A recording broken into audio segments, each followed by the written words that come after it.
পৃথিবীতে এতগুলো Islamic country আছে, তো যদি এটাকে হিন্দু রাষ্ট্র বানানোর হয় বানিয়ে দাও না, তার জন্য এত মানুষকে হত্যা কেন করতে হবে, এত গণ্ডগোল ঝামেলা, এত মসজিদ ভাঙা। আমরা তো জানি প্রায় 28,000 মঠকে, বৌদ্ধ মঠকে পরিবর্তন করে দখল করে মন্দির বানানো হয়েছে। এই 4 ধামের যে কনসেপ্ট, এটা বৌদ্ধ মঠ ছিল, এগুলো সব ঐতিহাসিক সত্য। আর এরা আজকে যেই দিকে নিয়ে যাচ্ছে, এইটা অন্ধকার যুগে নিয়ে যাচ্ছে, কারণ এটার কোনো প্রয়োজনই নেই, এটা কোনো প্রয়োজনই নেই। আখেরে ভারতবর্ষ পিছিয়ে যাচ্ছে এবং দেশে যে লুণ্ঠন চলছে, ক্যাপিটালিস্ট ফোর্স ভারতবর্ষের শিক্ষা, স্বাস্থ্য, পরিবেশ সব কিছুকে ধ্বংস করে দিয়ে কিছু পুঁজিপতিদের হাতে দেশটাকে তুলে দিতে চায়। আর আপনি যেটা বলছেন হিন্দু রাষ্ট্র করার, হিন্দু রাষ্ট্র করলে আমি বলছি এই দেশের মুসলমানরা অন্তত বাধা দিতে যাবে না। দেশের মেজরিটি পার্সেন্ট তারা তো হিন্দু, তাদের ওপিনিয়ন নিয়ে পার্লামেন্টে বিল পাস করুন, রাজ্যসভায় বিল পাস করুন, প্রসেস আছে, আপনার কাছে মেজরিটি আছে। আপনি এত বিল পাস করছেন, একটা হিন্দু রাষ্ট্রের বিল পাস করে দেন না, লাঠা চুকে যাবে। তারপরে মানুষ চাইবে খাবার, বাসস্থান, রোজগার, মেয়েদের সুরক্ষা, স্বাস্থ্য পরিষেবা, সেগুলো আপনি দেবেন। হিন্দু রাষ্ট্র মানে রামরাজ এসে যাবে, তাতে তো আমাদের সব সমস্যার সমাধান হয়ে যাবে। অ্যাটলিস্ট হিন্দুদের সমস্যার তো সমাধান আপনি করে দেন। হিন্দু হৃদয় সম্রাট কেন হিন্দু রাষ্ট্র ঘোষণা করছেন না, কেন হিন্দু রাষ্ট্র ঘোষণা করার জন্য পার্লামেন্টে বিল আনছেন না, আমি এটা অবাক হচ্ছি। বাংলাদেশকে কি ব্যবহার করা হচ্ছে ঢাল হিসাবে এই হিন্দু রাষ্ট্রের প্রোপাগান্ডার জন্য? দেখুন, বাংলাদেশটাকে তো ঢাল হিসাবে ব্যবহার করা হচ্ছে, কিন্তু ঢাল হিসাবে ব্যবহার করা হচ্ছে আসল মূল ইস্যুগুলো। মানুষ যে প্রশ্ন করছে, অযোধ্যায় মন্দির বানানোর পরও অযোধ্যায় হেরে যাওয়া এবং দেশে 240 সিটে আটকে যাওয়া, তিনি বুঝতে পারছেন যে মানুষ এবারে হিসাব কিতাব মেলাচ্ছে, আমার এবারে মুখোশটা খুলে যাচ্ছে। এই যে काला धन आएंगे, 15 लाख सबको मिलेंगे, डिजिटल सिटी, स्मार्ट सिटी, सबके लिए पक्का मकान, हवाई चप्पल पहनने वालों का हवाई जहाज़ में ले जाएंगे, এই যে এত 5 ট্রিলিয়ন কা ইকোনমি হোগা, এই যে কথা আজকে কিন্তু এই ফানুসগুলো ফেটে গেছে। অতএব সেইটা ধামাচাপার জন্য কখনো এই ওয়াকাফ বিল এনে এসব করছে, কখনো মসজিদের ভিতরে শিবলিং খুঁজে বেড়াচ্ছে। বাংলাদেশ তারই একটা পার্ট, যাতে মূল ইস্যু থেকে মানুষের নজর সরিয়ে দেওয়া যায়।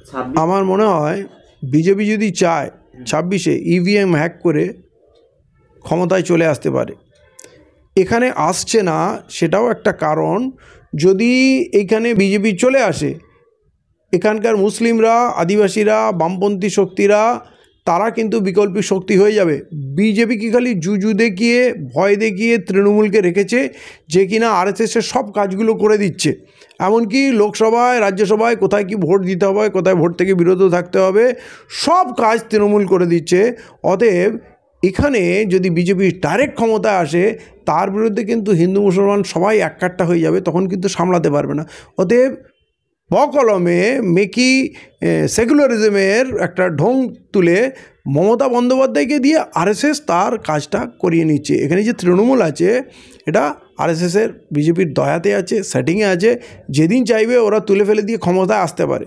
যদি মহারাষ্ট্রে ওরকম জিততে পারে, হরিয়ানায় জিততে পারে, তো ইভিএম কাজ করে, হ্যাক হয়, আমি জানি, এটা বিলিভ করি, এবং এখানেও এরা করতে পারে। কিন্তু এদের এটা ম্যাথামেটিক্স, এরা মমতাকে রেখে আরএসএসের কাজগুলো এখানে করে। বাংলাদেশের সংখ্যালঘু আর ভারতের সংখ্যালঘু নয়। ভারতে বঞ্চনার ইতিহাস খুব প্রাচীন। আমাদের যদি আপনি যারা আম্বেদকরবাদী, তাদের যদি আপনি ভার্সন শোনেন, হাজার হাজার বছর ধরে এইখানকার দলিত মানুষদের উপরে নিপীড়ন হচ্ছে।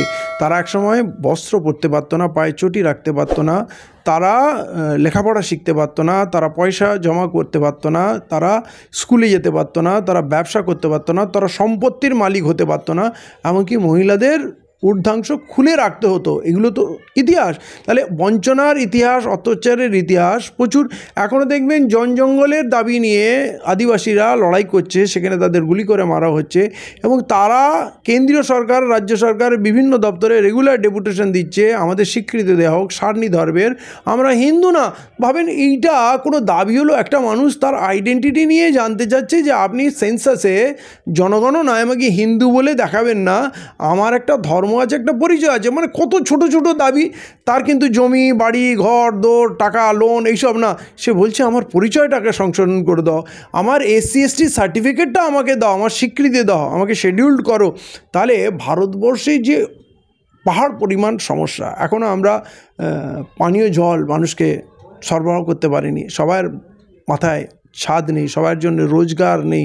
হ্যাঁ, ভারত সরকার এখন বলছে আমি 80 কোটি মানুষকে 5 কিলো করে আনাজ দিচ্ছি, ভালো কথা, কিন্তু এতে তো বোঝা যাচ্ছে দেশের কি করুণ অবস্থা, দেশের ধনীরা দেশ ছেড়ে পালাচ্ছে।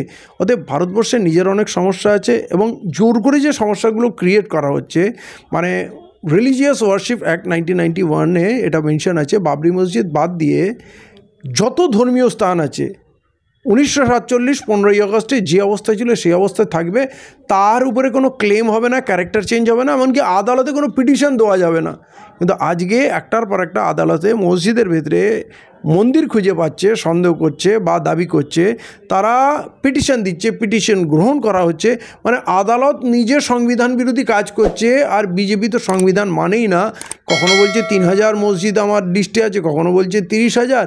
এতে ভারত যে 75 বছর স্বাধীনতা পেয়েছে, এগিয়ে যাব, পুরো পৃথিবী চাঁদে যাওয়ার, মঙ্গল গ্রহে, বৃহস্পতি গ্রহে যাওয়ার ব্যবস্থা করছে, আর আমরা যেন মাটি ঘুরে পাতালে যেতে যাই, আমরা উপরের দিকে উঠতে পারছি না। এতে দেশের ক্ষতি হচ্ছে। হয়তো মূল ইস্যুগুলো চাপা দেওয়ার জন্য সাম্প্রদায়িক ইস্যু তৈরি করা হচ্ছে। কারণ বিং এ মুসলিম এটা বলতে পারি, শরিয়ত আছে, নিজের জমি বা কেনা জমি ছাড়া কারো জমিতেই কখনো মসজিদ করা যাবে না, নাহলে সেখানে নামাজ গ্রহণ করা হবে না। আর এরা 400-500 বছরের পুরনো মসজিদগুলোর উপরে দাবি করছে। আপনি ভাবুন, তখন ভারতবর্ষে মুসলমানদের শাসন ব্যবস্থা, যে দেশের রাজা বা নবাব বা সম্রাট মুসলিম, তার কাছে কি জমি ছিল না? সে মন্দির করার জন্য তার শরিয়ত উল্লঙ্ঘন করে অন্যের মন্দির ভেঙে সেখানে মসজিদ করবে। আমি বলবো এদেশের হিন্দু মুসলমান সবাই একটু ভাবুক। আমরা তো বুঝি, কিন্তু এদেশের হিন্দুদের বুঝতে হবে, এরা এই যে মন্দির নিয়ে, মসজিদ নিয়ে যে গণ্ডগোল করছে, কোথাও আপনার সন্তানের লেখাপড়া, আপনার চিকিৎসা, আপনার চাকরি, আপনার রোজগারের সুযোগ, আপনার দেশের রিজার্ভ সম্পত্তি, আপনার রিজার্ভ ব্যাংকের গোল্ড, এলআইসি, এই যে পুরো রেল, বিমান, ন্যাশনাল হাইওয়ে, জলের দরে এই যে আদানি আম্বানিকে বেচা হচ্ছে, কোথাও এদিক থেকে নজর ঘোরানোর জন্য তো মন্দির মসজিদ করা হচ্ছে না। এটা আমাদের বোঝার সময় আসছে। আমরা সর্বশান্ত হচ্ছি। ব্রিটিশরা লুটে নিয়ে গেছিলো, তারপরে অনেক কিছু ছিল, কিন্তু এরা আমাদের যা দেনা দিয়েছে, ব্রিটিশরাও কিন্তু সেই দেনা ছিল না। আজকের দিনে 150 লক্ষ কোটি টাকা দেনা, প্রতিটা মানুষের উপরে লক্ষাধিক টাকা দেনা। ব্রিটিশ রাজত্বে কি আমাদের মাথায় দেনা ছিল? হয়তো সম্পদ লুটে নিয়ে গেছিলো, কিন্তু যা ছিল আমাদের কাছে ছিল। তাহলে এটা খুব ভয়ঙ্কর অবস্থা। ব্রিটিশদের দালাল আজকে আমাদের চুষে খাচ্ছে, এবং যখন আমাদের এগিয়ে যাওয়ার কথা, তখন আমাদের আসলে পিছিয়ে দিচ্ছে। জঙ্গলের যুগে আমাদের নিয়ে যাচ্ছে এই নাগরিকত্বর প্রশ্ন, মানে একটার পর একটা যে ইউনিফর্ম সিভিল কোড, এই যা কিছু আসছে, এগুলো মানে ওয়াকাফ সম্পত্তিতে হিন্দুদের অধিকার দানের কথা। তো ওয়াকাফ মানে আপনি ভাবুন, মসজিদ, মাদ্রাসা, কবরস্থান, এখানে হিন্দুদের কি অধিকার দেবে? মসজিদে কি হিন্দুরা গিয়ে নামাজ পড়বে? কবরস্থানে কি তাদের দাফন করা হবে? মাদ্রাসায় গিয়ে তারা পড়াশোনা করবে? ওয়াকাফ সম্পত্তিতে হিন্দুদের ঢোকানো হবে, এইটা আসলে ঝগড়া বাঁধিয়ে দেওয়ার একটা ফন্দি ছাড়া কিছু না। মমতা বন্দ্যোপাধ্যায়কে মমতাজ বলে অনেক দিনই খেল্লি করেছে, হ্যাঁ, কিন্তু মমতা বন্দ্যোপাধ্যায় দেখেন, নিজে বলেন আমি খাঁটি হিন্দু। উনি বিভিন্ন জায়গায় চণ্ডীপাঠ করেন, একসময় মাশাআল্লাহ ইনশাআল্লাহ এইসব করতেন, চাদর বোরখা এইসব দোয়া টোয়া করতেন।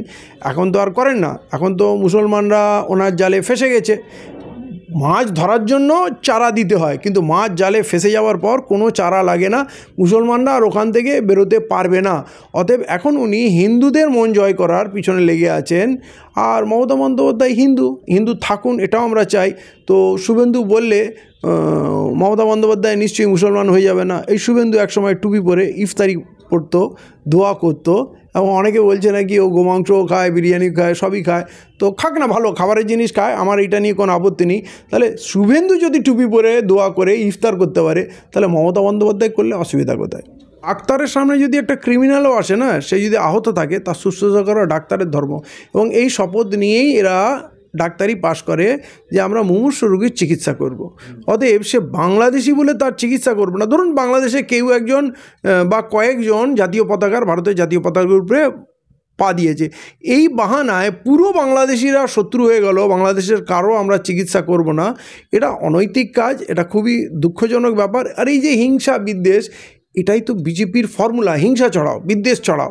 তা আমার মনে হয় না কোনো সুস্থ মানুষ এই ধরনের কাজগুলোকে, দেখুন পুলিশের কাজ করবে, ডাক্তার কাজ করবে, আর্মির কাজ করবে, হ্যাঁ, মানুষ তার নাগরিক দায়িত্ব পালন করবে। তো এটাই নিয়ম। অতএব বাংলাদেশের সঙ্গে সম্পর্ক রাখবো কি না, সেটা তো ভারত সরকার ঠিক করবে। ভারত সরকার যদি বলে আমি বর্ডার খুলে দিচ্ছি, বাংলাদেশিরা আসবে, ভিসা দেবো, তারা ট্যুরিস্ট আসুক বা মেডিকেল ভিসা দিক, যাই দিক, আমরা সেটা ফলো করব। তারা ট্যুরিস্ট হিসাবে আসলে তাদের আমরা বিনোদন করব, তাদের মন জয় করার চেষ্টা করব। তারা যদি চিকিৎসার জন্য আসে, ভারত সরকার যদি তাকে অনুমতি দেয়, তাহলে আমরা চিকিৎসা করব। এখানে ডাক্তারের এই আরএসএস মার্কা মন্তব্য, এটা সমীচীন নয়, এটা মানে খুব দুঃখজনক। এটাই বললাম না, অতি আরএসএস হওয়ার চেষ্টা। ডাক্তারের একটা নিজস্ব ধর্ম আছে, ডাক্তারকে দ্বিতীয় ভগবান বলা হয়। আমি না বললেও একটা বড় অংশের লোক ডাক্তারকে দ্বিতীয় ভগবান বলে। তাহলে ডাক্তারের মুখে এই ধরনের কথা শোভা পায় না। ডাক্তারের পলিটিক্যাল স্টেটমেন্টের দরকার নেই, ডাক্তারের কাছ থেকে আমরা মেডিকেল স্টেটমেন্ট চাই।